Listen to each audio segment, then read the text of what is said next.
Bitter criticism. I'm gonna release you, Mursi. I'm gonna release you, Milu. But first of all, I'm gonna put the camera to record. I don't know where to put the camera.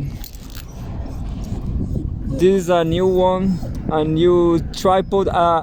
This is a small tripod. A small tripod, I guess it's fine there.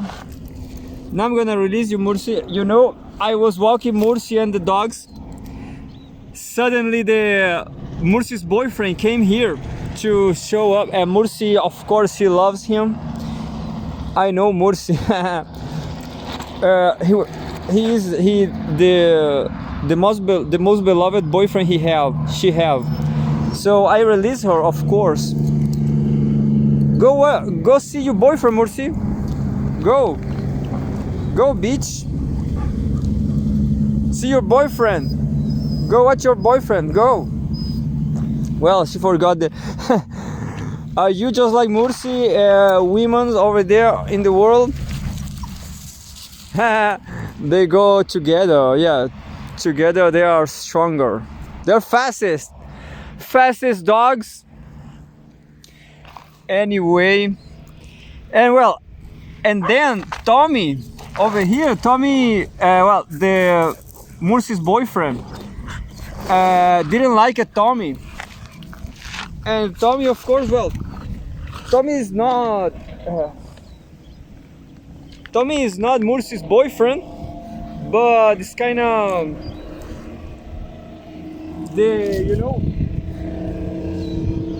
Mursi's boyfriend thought Tommy was a threat to him. Like,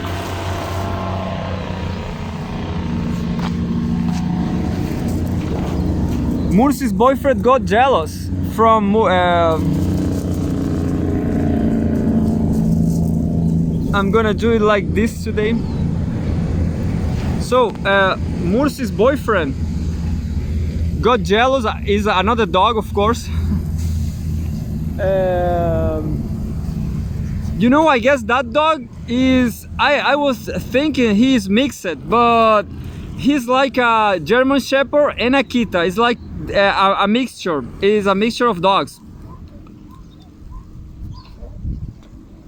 Do you want some Chilean bread? Well,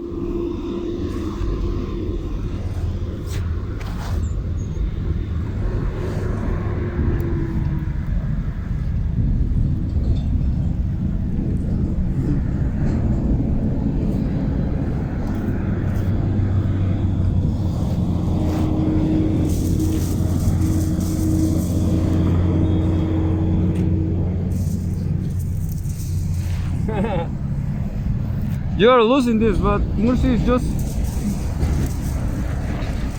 Yeah, I have to play with my dog. I'm sorry. I'm just playing with my dogs in the beginning. But then I'm gonna read the June 3rd. No, June 4th. June 4. This is June 4. I just started yesterday. No.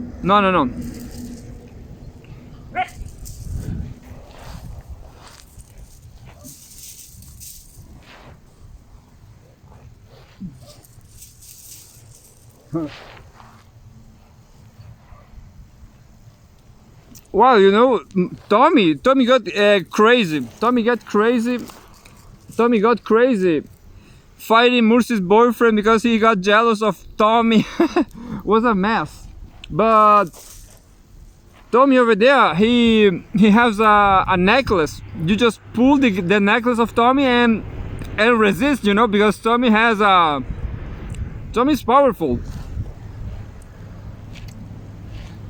But Tommy will never bite you, a human, you know.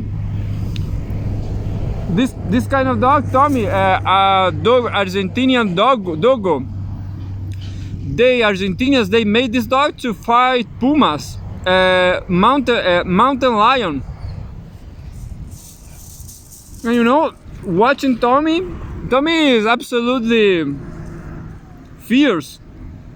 And in consequence, I guess if Tommy see a puma, Tommy will fight to the end, to his death. That's what I know about Tommy, because he's kind of a pit bull and doggo.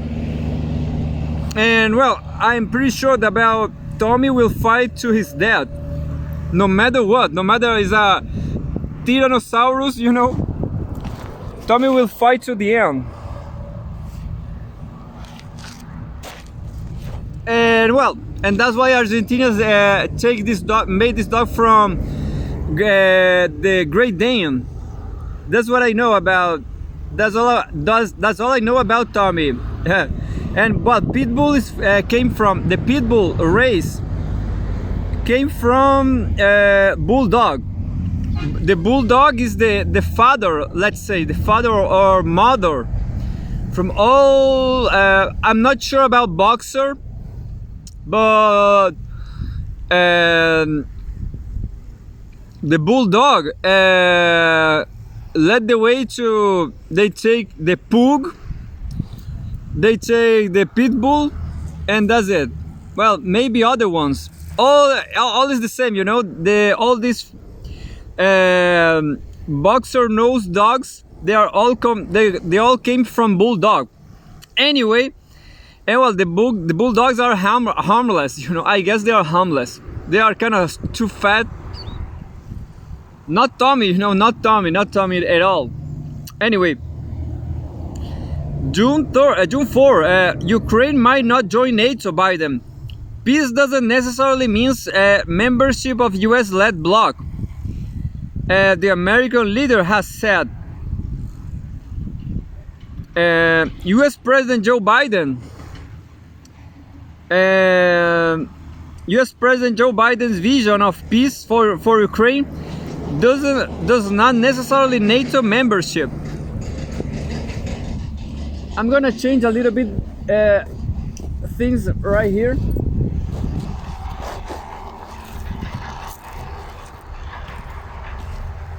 I'm gonna come here this day because I don't know, I guess the image is better like this. We are in the same location as you can see over there at downhill. So right now I'm not sitting, I'm kind of I'm laying down on the track. Ukraine might not join NATO. Biden. Peace doesn't necessarily mean membership of the US-led bloc, the American leader has said. I have a photograph here. File US President Joe Biden. Joe Biden, people, does it. US President Joe Biden's vision of peace for Ukraine does not necessarily NATO membership. According to his interview with Time magazine published on Tuesday. I'm not sure if you're watching Mursi over there. Yeah. Gonna throw some stuff to the babies. Yeah. Woo.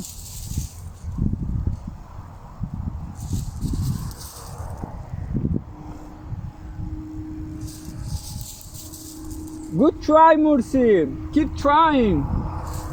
Oh, good catch. Do you saw that catch? She's not our goalkeeper. Mursi, our goalkeeper. And well, Luna is our sprinter. Look how he sprint. Luna, look.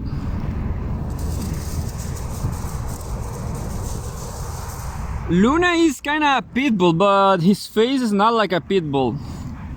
But definitely, Luna is crazy. Look, she likes to run like hell. Look. And this is not a track, a regular track. This is stone, you know, running on the stones.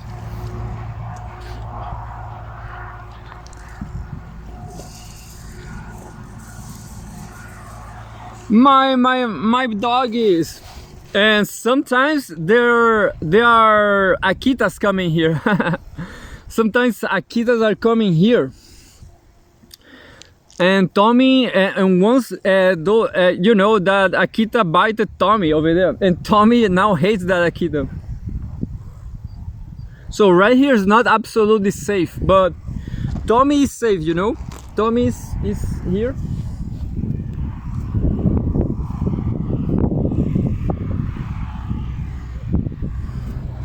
But you know, I will have to tie it even more. So when I get home, I'm gonna tie his necklace a little more. Anyway, now let's go to the news. Will I? Biden sat down with Times editor-in-chief and Washington's bureau chief at the White House on May 28, speaking about his policy on Ukraine, China, Israel, and election-related matters. Peace look like making sure Russia never occupies Ukraine. That's what peace look like. And it doesn't mean NATO. They are part of NATO, Biden said when asked about the endgame in Ukraine. It means we have a relationship with them like we do with other countries, where we supply weapons so they can defend themselves in the future, he added. But it is not, if you notice, I was the one when and you guys did reported at time, the one that I was saying that I am not prepared to support the NATOization of Ukraine. Biden then argued that the West is on a slippery slope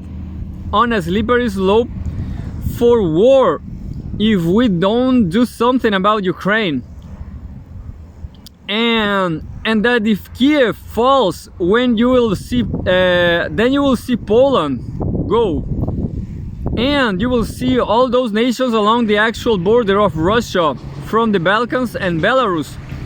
All those, they are going to make their own accommodations. Whoa, I missed this, I guess. Fyodor Lukyanov, Russia needs to explain its red lines to the West.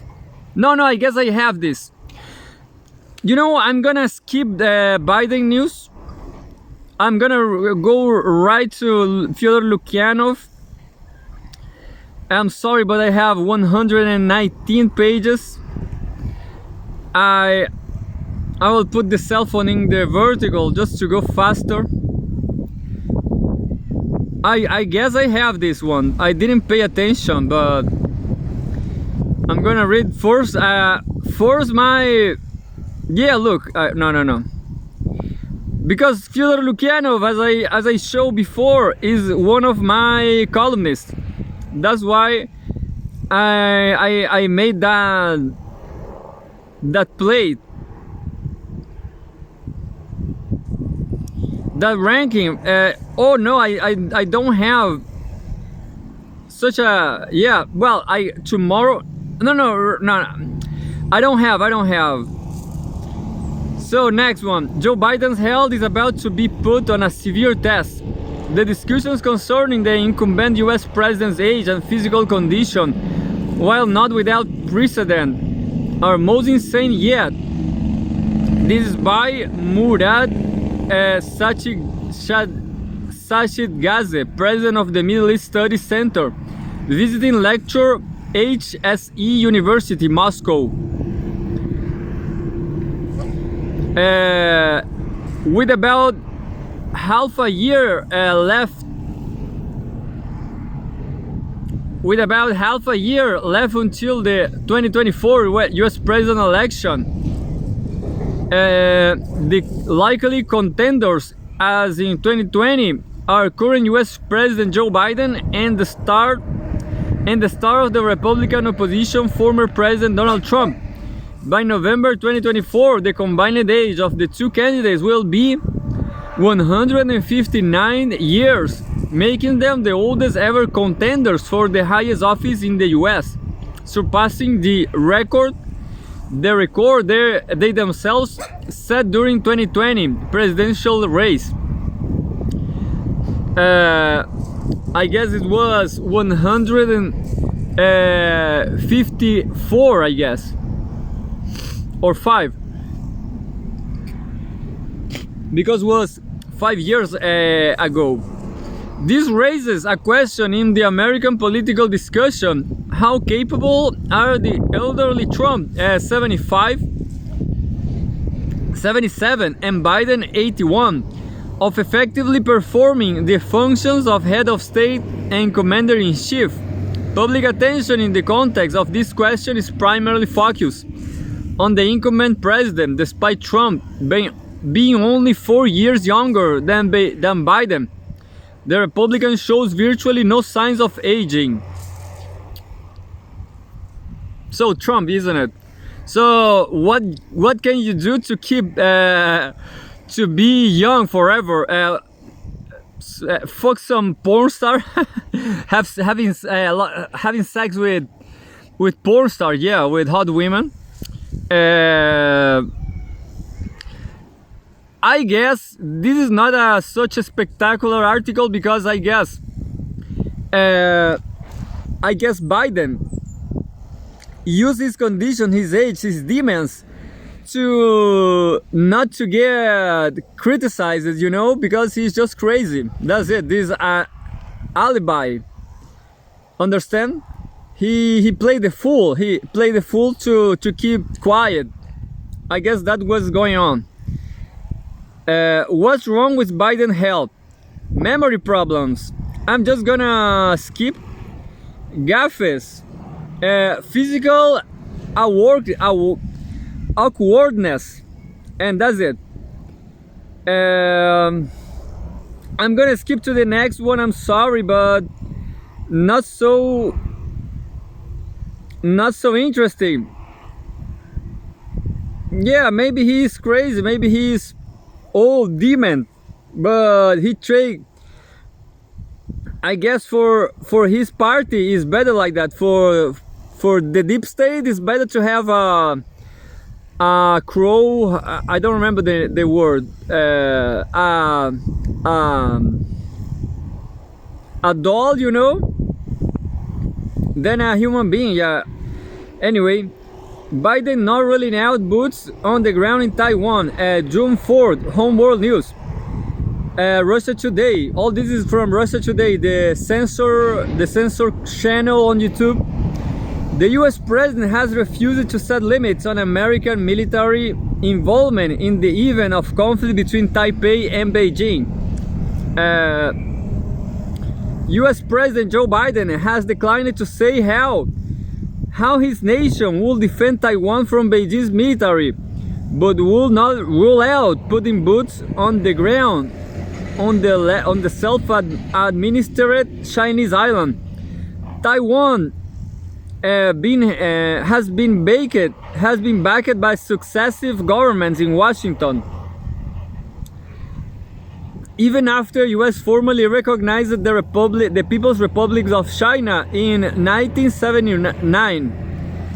The island was the last refugee of nationalist forces in the Chinese Civil War of the 1940s, and the communist government on the mainland has gradually sidelined its opponents in the international arena. Washington continued to provide Taiwan with arms and commerce opportunities, despite technically acknowledging that a single Chinese nation is presented by Beijing. Unlike previous US presidents, Biden has deviated from the principle of strategic ambiguity, under which the Americans declined to publicly state how far they will go in backing Taipei.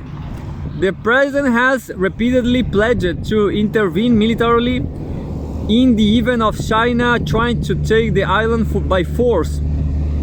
In an interview with Time magazine published on Tuesday, Biden was asked how exactly the US military will act in the event of an armed conflict in Taiwan.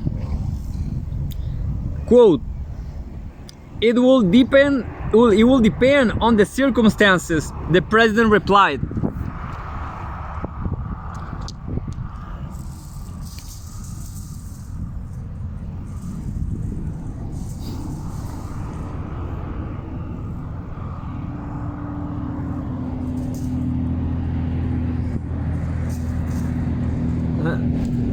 It will depend on the circumstances, the president replied.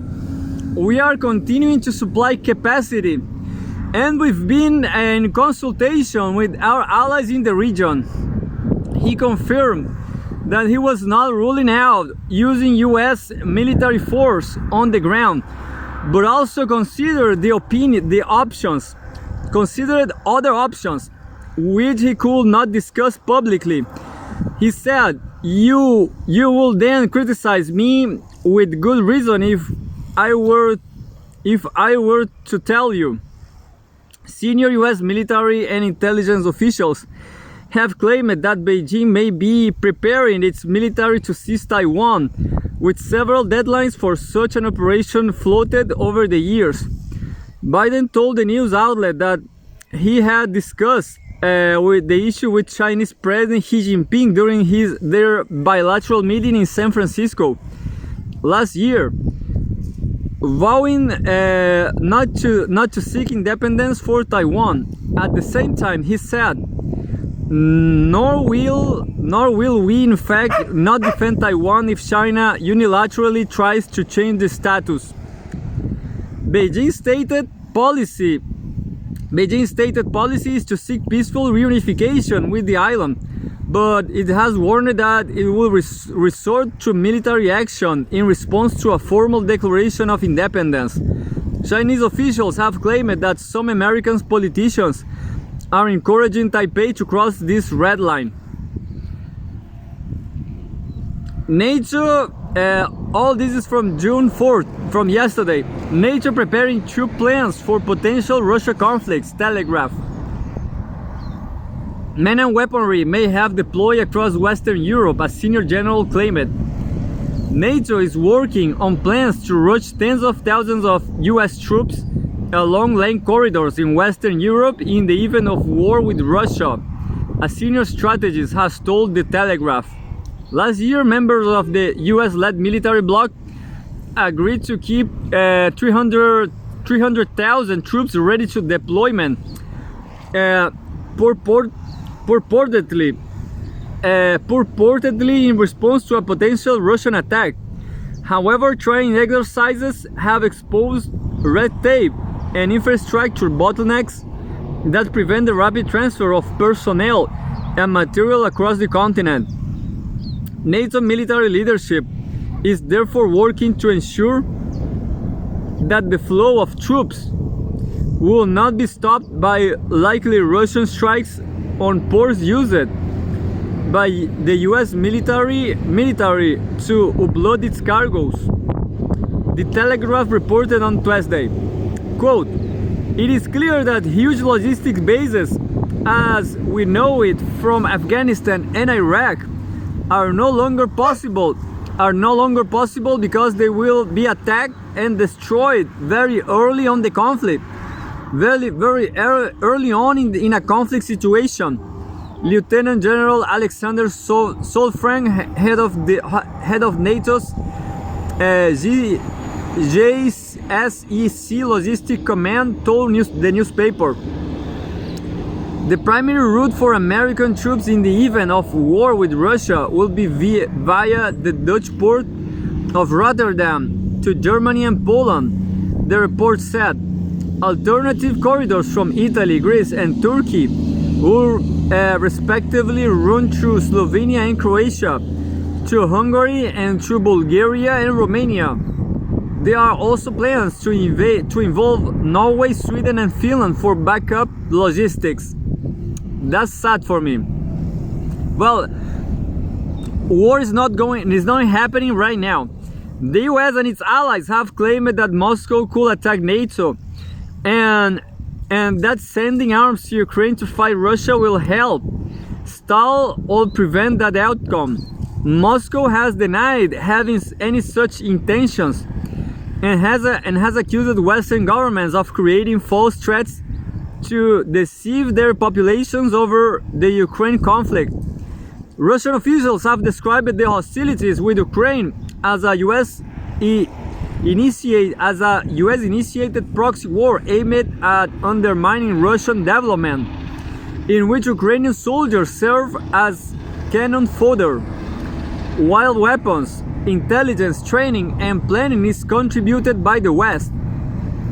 A direct conflict with NATO will be an existential threat to Russia, according to Moscow, considering the bloc's superiority in conventional forces.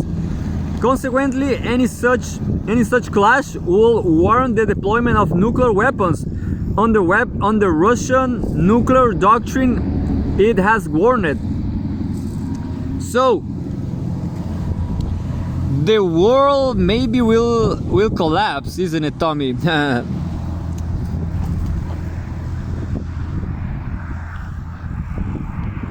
Bad boy. June 4, 2024, Home World News. NATO member declares intent to join BRICS. Turkish Foreign Minister Hakan Fidan has stated that Ankara intends to discuss the issue during an upcoming meeting in Russia. We have a photograph here from Turkish Foreign Minister Hakan Fidan. And well, pretty interesting because NATO is a military alliance and BRICS is a development alliance.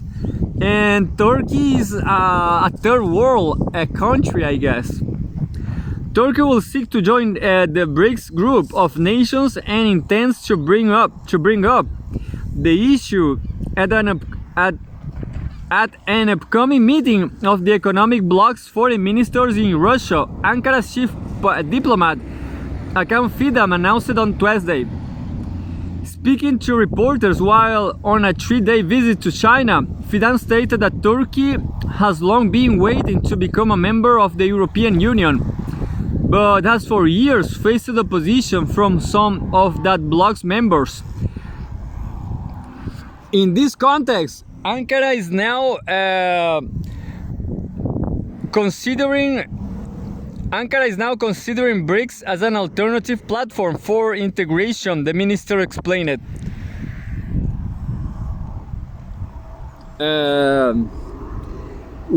Quote, this is a quote now. We cannot ignore the fact that BRICS, as an important cooperation platform, offers some other countries a good alternative, Fidan said, noting that while the group still has a long way to go, Ankara sees the potential in BRICS. During an event at the Center of China, at the Center for China and Globalization (CCG) in Beijing, Fidan said he was looking forward to attending the meeting of group's foreign ministers, which include representatives from Brazil, Russia, China, India, South Africa, Iran, Egypt, Ethiopia, Saudi Arabia, not Argentina, and UAE. The event is set to take place next week in the Russian city of Nizhny Novgorod. Moscow was welcome Ankara's interest in joining BRICS. Kremlin spokesman Dmitry Peskov has stated that the topic of Turkey's membership in the group will be featured on the agenda of next week's summit, which this year is being chaired by Russia. Peskov noted, however, that the economic bloc may not be able to fully satisfy the interests of all the numerous countries that have expressed a desire to join BRICS. Nevertheless, he stated that such an active interest is welcome and that the group will do everything within its power to maintain contact with all interested nations.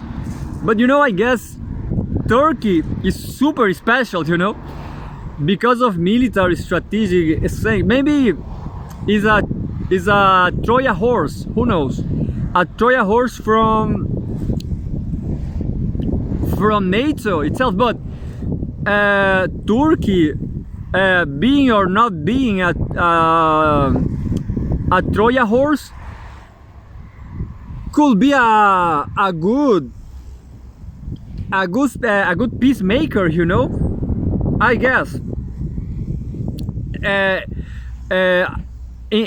because China and Russia, they are not stupid, you know. They will not let, I don't know, they will not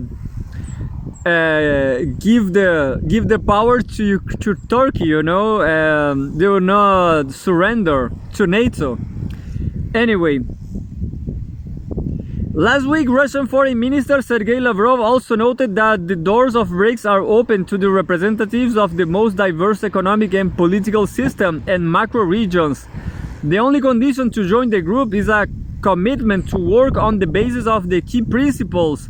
The key principle of sovereignty, equality of states, something Russia's Western colleagues appear to be struggling with, Lavrov commented. Well, I expect Lavrov is doing well.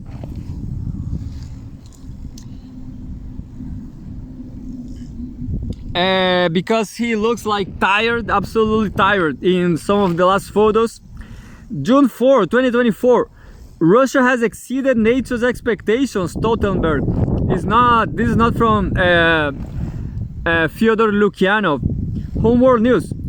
Moscow has been able to rapidly build up its defense industry during the conflict with Ukraine, the blog's chief has acknowledged. I wonder who wrote this. It is not saying. But anyway, Russia Today. The level of Russia's weapons and ammunition production since the start of the conflict with Ukraine has surpassed NATO's expectations, the Secretary General of the US-led military bloc has acknowledged. Speaking to Sky News on Monday, Jens Stoltenberg was asked to comment on a study released last month by the consulting firm Brain & Company, which revealed that Moscow was generating artillery shells at more than 3 times the rate of all NATO members combined. Quote, it's correct that Russia has been able to build up their defense industry faster than we expected. And it's correct that NATO allies have spent more time than they should in ramping up our production, Stoltenberg replied. The reason for Western sanctions lagging behind is that after the Cold War, we actually built down our defense industry, he explained it. However, according to Stoltenberg, the situation is now improving with all the NATO allies increasing the capacity to produce ammunition and weapons. There were delays and gaps in deliveries to Kiev in recent months, but this is really changing and the flow of ammunition into Ukraine has increased over the last weeks. Russia's advances in Kharkov region in recent weeks demonstrate the need for us to step up our support for Kiev, the Secretary General said. This support will continue even if former US President Donald Trump wins the election in November, because it is in the interest of both Europe and the US, Stoltenberg insisted. Trump has for months expressed skepticism on donating arms to Ukraine, arguing that the US should stop giving foreign aid unless it is structured as a loan, and insisting that the bulk of the support should come from Europe. A Russian victory over Ukraine will make the world more dangerous and us more vulnerable, Stoltenberg warned. The paper by Bain & Company said Russian factories are projected to make or refurbish approximately 4.5 million artillery rounds this year, compared to the West combined output of about 1.3 billion rounds. The figures given by the firm also suggested that the average production cost of a 152 millimeter shell from Moscow stands at $1,000, while the price of the 155 millimeters rounds used by NATO is up to 4,000, 4 times more. But you know, shell that could be like this one, 50 millimeters, you know, I guess it's this 50 millimeters. or I don't know, maybe they are talking about bullets. Anyway, I'm ignorant in war, I don't know nothing about war. In late May, Russian President Vladimir Putin said domestic ammunition output had increased by a factor of 14. Drone manufacturing has seen a fourfold surge, and the assembly of tanks and armored vehicles has risen by a factor of 3.5 since the outbreak of the Ukraine conflict in February 2022. Well, I guess the analysis is obvious, because Russia is an autocracy. They do whatever they want, they don't depend on private sector, they do whatever they want. They have state companies, state-owned companies, just like this very channel. No, this is a Leon Trotsky channel, so we are supporting what left from Russia. I'm gonna try to watch some Tarkovsky's movies just to understand better Russian people, and it's all fine. I'm supporting Russia. I guess it's an exciting time in history. Last 2 centuries was shit. The United States of America, they are kind of ingenuous people. They are kind of childish. I don't know. June 4, 2024, Home World News. Around 80 hostages still alive in Gaza, Israel. A total of 43 Israelis who were abducted by Hamas on October 7 have been declared dead in absentia, according to official estimates. But 80 hostages still alive. I'm not gonna read this because everybody knows about this. June 3rd, Russia and former Soviet Union. Has Georgia disarmed the West's secret weapon? A controversial law on foreign influence has come into force in Georgia, sparking mass protests. What will it lead to? This is by Farhad Ibrahimov, expert lecturer at the Faculty of Economics of RUDN University, visiting lecturer at the Institute of Social Sciences of the Russian Presidential Academy of National Economy and Public Administration. For several weeks now, protests organized by Georgian opposition forces have been raging in Tbilisi. They were sparked by the law of the transparency of foreign influence, which came into force this Monday after it was signed by the chairman of the Georgian parliament, Shalva Papuashvili. French-born and raised President Salome Zurabishvili. Well, Stalin is a very more easy name, isn't it? Stalin is just straightforward, not this all Zurabishvili. So maybe that's why Stalin was so popular, because it was easy to spell. Was supposed to approve the document but refused to do so. The ruling party nevertheless has enough votes in parliament to override her veto. The opposition calls the legislation an analog of Russia's separate foreign agent law, although in fact Georgia's new reality has nothing to do with Moscow. Law in protest, according to I guess I got it. They are avoiding Euromaidan.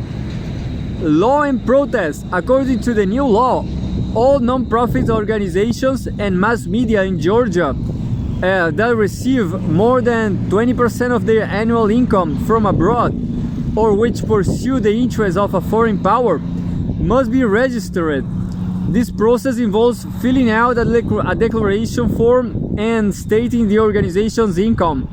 Failure to register or submit the declaration could result in a fine of 25,000 yari, approximately $9,000.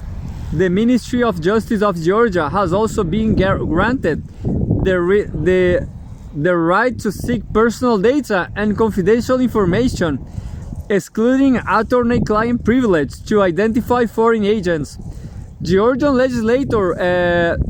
legislators modeled the law of U.S. Foreign Agents Registration Act, FARA. However, the Georgian version of the law is a lot more liberal. It only stipulates that violators will be fined, but not imprisoned for up to 5 years, as is possible with FARA. However, apparently this wasn't good enough for the opposition. From April 15, when discussion of the bill was beginning in Parliament, protests began in Tbilisi.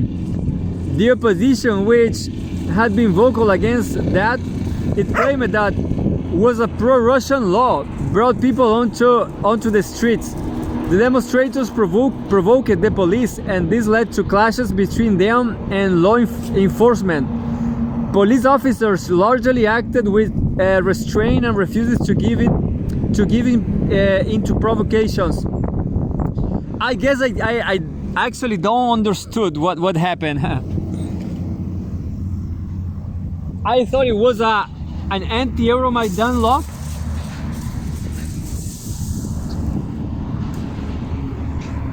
But it's actually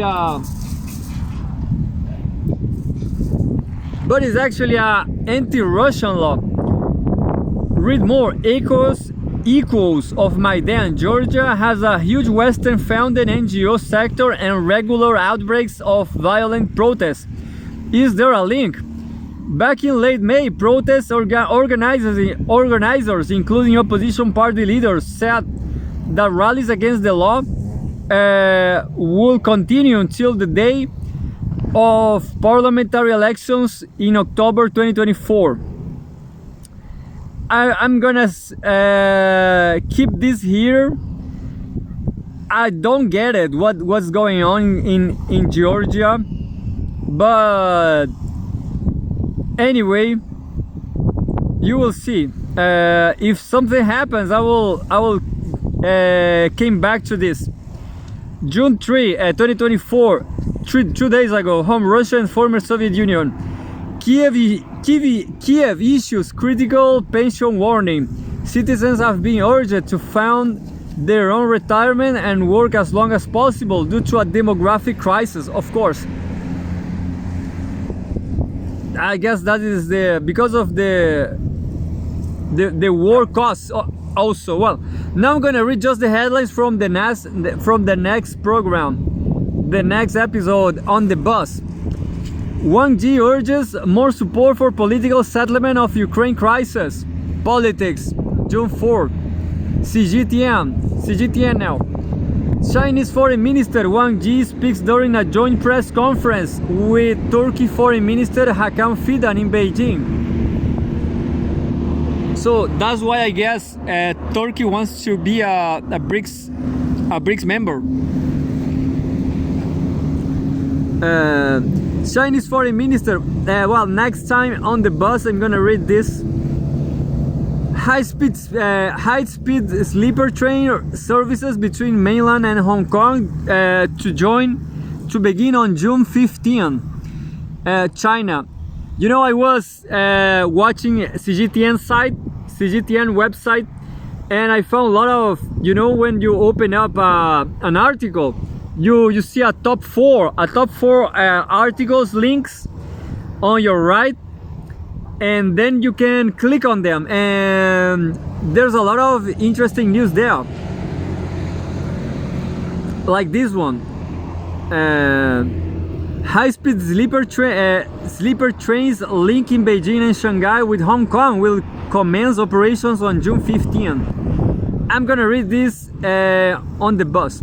China's transition from high-speed to high-quality growth. This, I guess, is the most important for me because I like sociology. I guess I like human science. opinion, this is kind of 2 weeks ago, I shot a Sam about, I'm gonna read again. China's transition from high speed to high quality growth. High quality growth. That, I guess, is more important. And well, the rest, I have news from Al Jazeera too, also. But now it's time for Tommy. Look at him. It's kind of cold, Tommy, isn't it? Go run a little. Go and run. And don't kill any Akitas, Tommy.